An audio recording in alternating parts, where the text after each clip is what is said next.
Hola mis hermanos, ¿cómo están? Espero que se encuentren excelentemente bien.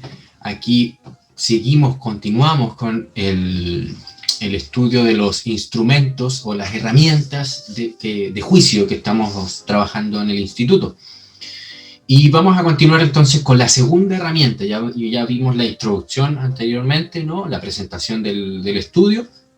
Vimos también, vamos a poner aquí a compartir, exacto, eso es lo que quería. Vamos a ver la segunda herramienta, como les venía diciendo. Vimos la introducción, lo que eran la cosmovisión, las categorías en este estudio, ¿no? Dando, digamos, la directriz de cómo vamos a seguir, cuál es el lenguaje que vamos a estar usando, ¿verdad? Vimos lo que era una cosmovisión, vimos lo que eran las categorías, ¿ya?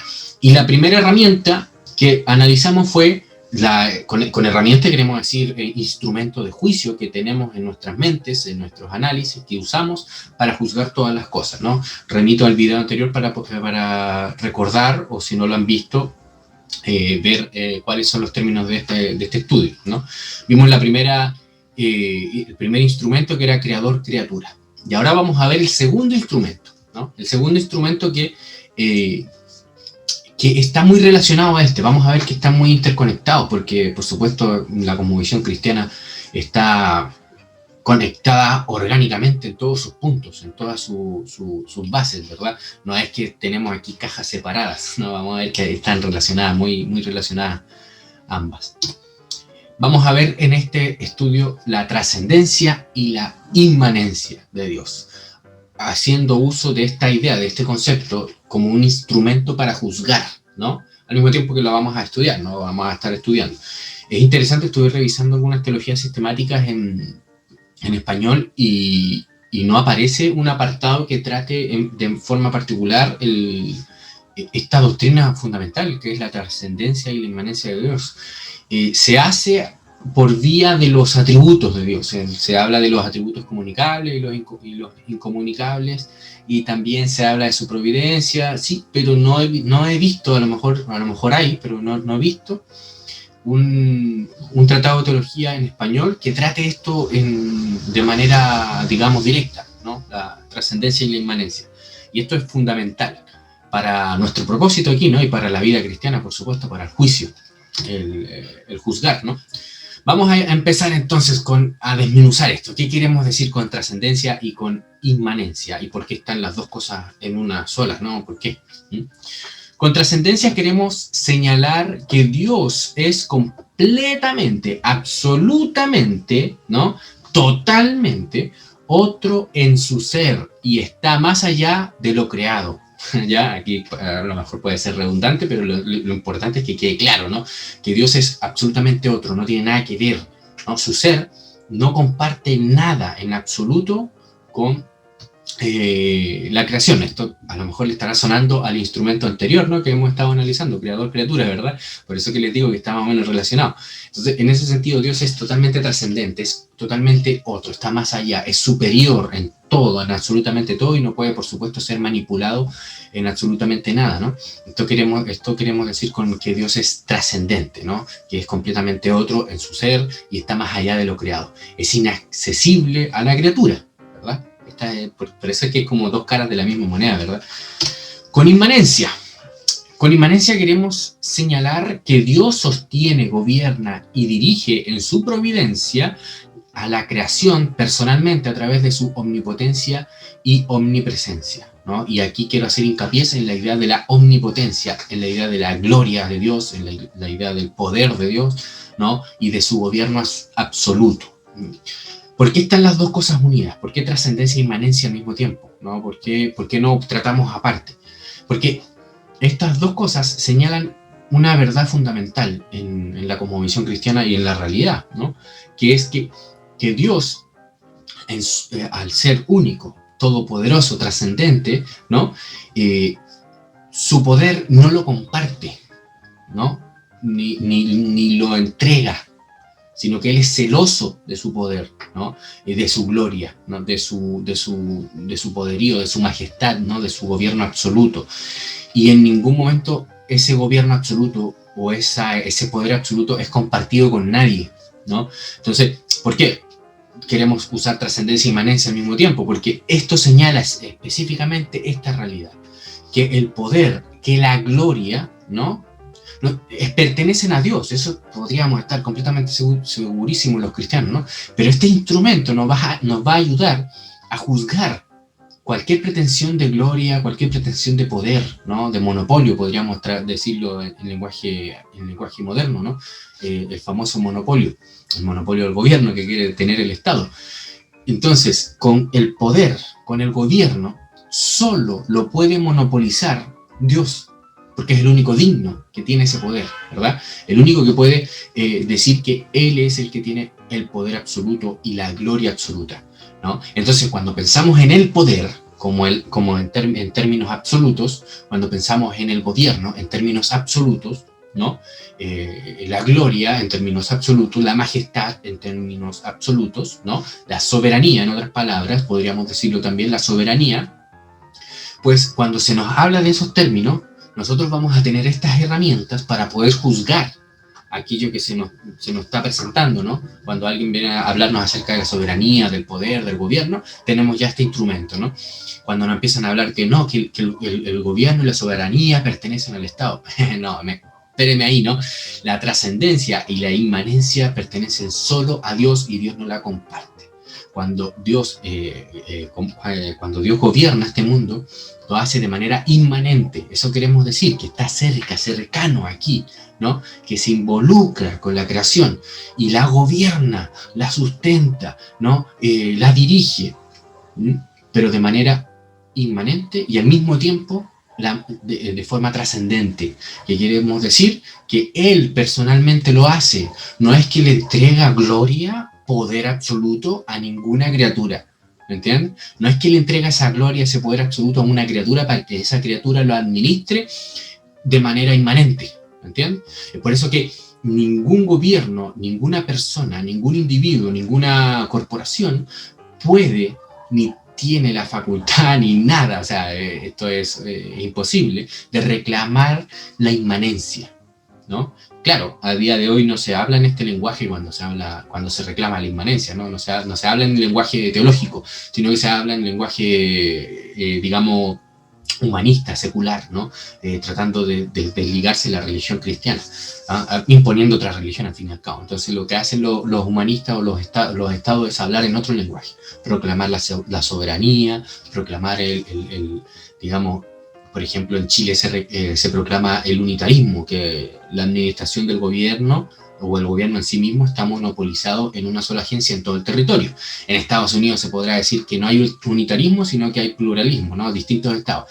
Pero dentro de esos estados hay un unitarismo, ¿no? Que es la agencia de gobierno o el estado en sí mismo el que administra el gobierno de manera monopólica, ¿no? Entonces, con este instrumento lo que queremos hacer aquí, para que se entreguen estos instrumentos a nuestros hermanos que nos estén escuchando, que estén aprendiendo, tengan esta capacidad de juzgar, ¿no? Con este entendimiento. La trascendencia y la inmanencia le pertenecen solo a Dios y por tanto el poder absoluto, el gobierno absoluto, la providencia, la predestinación, todas esas cosas fundamentales, básicas, pertenecen solo y absolutamente a Dios, en virtud de que a Él solo le pertenece la trascendencia y la inmanencia, ¿no? Pero que quede claro con esto, solo Dios posee la trascendencia y la inmanencia sobre la creación, ¿no? Cuando hablamos de trascendencia e inmanencia estamos hablando de esto, del poder de Dios, de la soberanía, del poder creativo, del gobierno absoluto. Todo en términos absolutos pertenece solamente a Dios y ningún hombre puede hacer reclamación o uso de ese gobierno absoluto. No puede. Es imposible, ¿no? Porque Dios es celoso en ese sentido. Veamos lo que dice Isaías, aquí aprovechando el programa Isor, o Iswor, o como lo quieran pronunciar, yo no tengo idea cómo se hace. Dice así, en Isaías capítulo 42, versículos 8 al 9. Dice, yo Jehová, este es mi nombre, y a otro no daré mi gloria. Aquí está hablando acerca de su trascendencia y de que no comparte esa gloria, ¿no? Aquí podemos involucrar las dos herramientas, ¿no? Creador, criatura, las que llevamos, y trascendencia e inmanencia, ¿verdad? Ni mi alabanza a esculturas, aquí está hablando a todos los ídolos, ¿no? Hoy en día las esculturas no son ídolos en sí mismos en estos tiempos, pero sí lo son corporaciones, sí lo son estas corporaciones como puede ser incluso la Iglesia, en el caso de la Iglesia Católica Romana, y en otras denominaciones también está presente, y mucho. El caso del Estado también, ¿no? Como corporación, que es un ídolo también, que quiere agarrar esta inmanencia, que quiere reclamar inmanencia, ¿no? He aquí, dice Isaías, he aquí se cumplieron las cosas primeras, y yo anuncio cosas nuevas. Antes que salgan a la luz, yo os las haré notorias, proclamando la inmanencia, la capacidad de acercarse, de involucrarse, de estar inmanente, ¿no? De estar cercano, de involucrarse, de gobernar, de traer la palabra de manera eficaz, ¿verdad? Entonces, ahí están involucradas las dos realidades, la trascendencia de Dios y la inmanencia de Dios, ¿no? Porque al proclamar que el poder absoluto, el gobierno absoluto le pertenece solo a Dios y el hombre no comparte esa gloria, digamos, ese gobierno absoluto, con esto no queremos decir que como es trascendente no tenemos nada que ver con ese gobierno, así que veamos qué hacemos acá. no, porque Dios se involucra, ahí es cuando debemos realzar la idea o el concepto de inmanencia, ¿no? Prosigamos entonces con esta categoría, ya después que quede claro, ¿no? Yo espero que haya quedado claro. Con esta categoría queremos reconocer la imposible manipulación del hombre sobre Dios, el totalmente otro e inaccesible. Él es indomable, y como es indomable, esto es importantísimo que se tenga claro. Los atributos que hemos estado hablando, o las virtudes, o los conceptos que hemos estado hablando, poder, ¿no? Gloria, majestad, soberanía, son atributos o conceptos que no son abstractos, esto es, no son ideas como al estilo platónico, no es que existen esas ideas y son como una especie de Dios en abstracción, no personales, sino como dioses impersonales que nos gobiernan, ¿no? Y que, por ejemplo, la idea de soberanía es la que se ejerce sobre nosotros. No son abstracciones, son virtudes personales de Dios. Dios es el soberano. O sea, cuando se habla de soberanía, cuando se estudia de soberanía, del poder, de la majestad, ¿no? Se está hablando de Dios. No se está hablando de un concepto abstracto. Se está hablando de Dios. Y por tanto, partimos por Dios, en el sentido, partimos desde la presuposición de que Dios es, ¿no? El soberano, es el todopoderoso. Partimos desde esa base, desde esa premisa, y ahí desarrollamos lo que entendemos por gobierno, lo que entendemos por gobierno, lo que entendemos por poder, lo que entendemos por soberanía, por majestad, ¿no?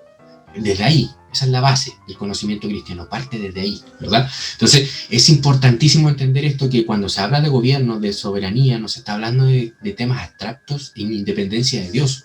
No hay gobierno fuera de Dios, ¿me entienden? No, así como no hay verdad fuera de Dios, ¿me entiendes? La importancia de este tema, ¿no? Entonces, con esta categoría buscamos reconocer la imposible manipulación del hombre sobre Dios y por tanto la imposible manipulación del hombre sobre estas virtudes divinas, como lo son el poder, el gobierno, ¿no? La providencia, la predestinación, todo esto en términos absolutos. No lo puede manipular, no lo puede tener, ¿no? No lo puede agarrar, ¿no? Y controlar como si fuesen suyo, ¿no? También buscamos con esta categoría diferenciar la inmanencia de cualquier hombre, ¿no? Corporación u organización humana. No es a través de los hombres, de las corporaciones o de las organizaciones, cualquiera sean estas, humanas, que se manifiesta la inmanencia. No es así. Incluso en el tiempo de Israel, con el templo, la Shekinah, la gloria de Dios que descansaba en el templo, no era controlada por la administración del templo, no era controlada por ellos, ¿no? Sino que ellos eran controlados por esa gloria. Entonces el sumo sacerdote no podía decir que en virtud de que en él descansa la inmanencia, va a hacer y deshacer. En absoluto podía.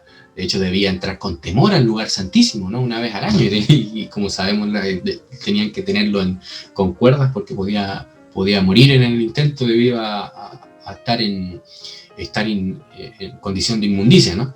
O en cualquier condición de pecado, ¿no? Sin redimirse.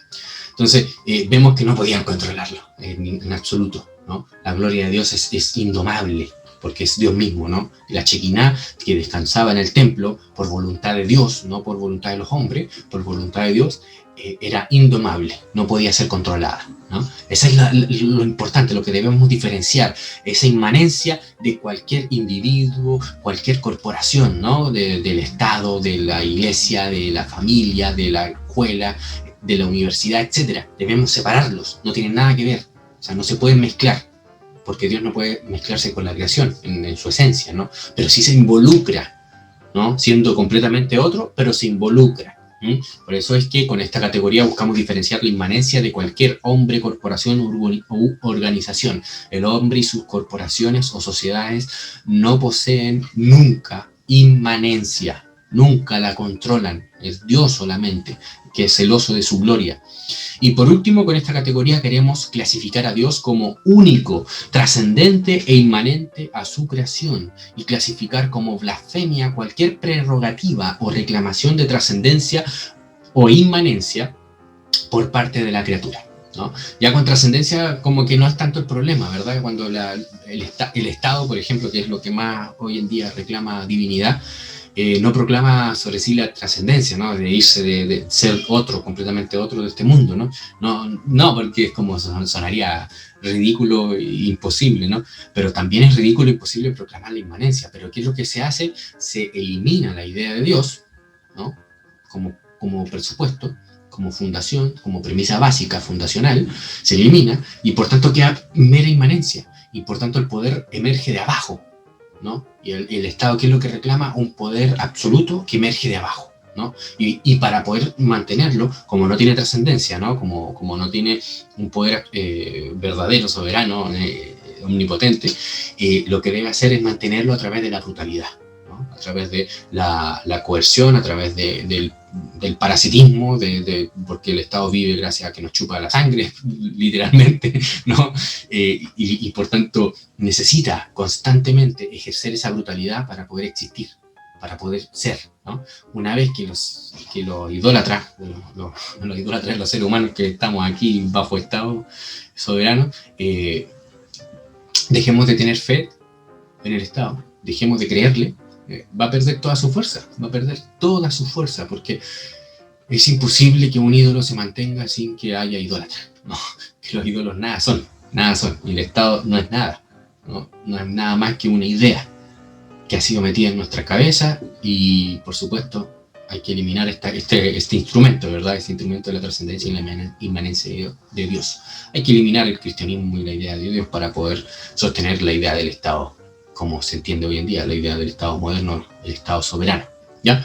Pero que quede claro, nuevamente estaremos haciendo más videos, faltan muchas más herramientas de juicio. Estas son simples categorías, herramientas que nos van a ayudar a interpretar y a juzgar el mundo, y todas las cosas, todas, ya sea instituciones, personas, ideas, lo que sea, todo lo vamos a juzgar a la luz de las escrituras primeramente que nada y a la luz de estas herramientas, o sea, con estas herramientas, mejor dicho, ¿no? Y por tanto estas herramientas tienen que ser juzgadas si es que son verdaderamente bíblicas o no, por supuesto, ¿no? Pero ya vamos viendo que por supuesto que son totalmente bíblicas, ¿no?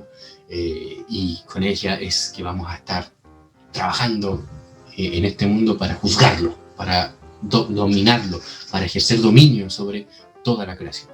Espero que les haya servido, hermano. Un abrazo grande, bendiciones. Chao, chao.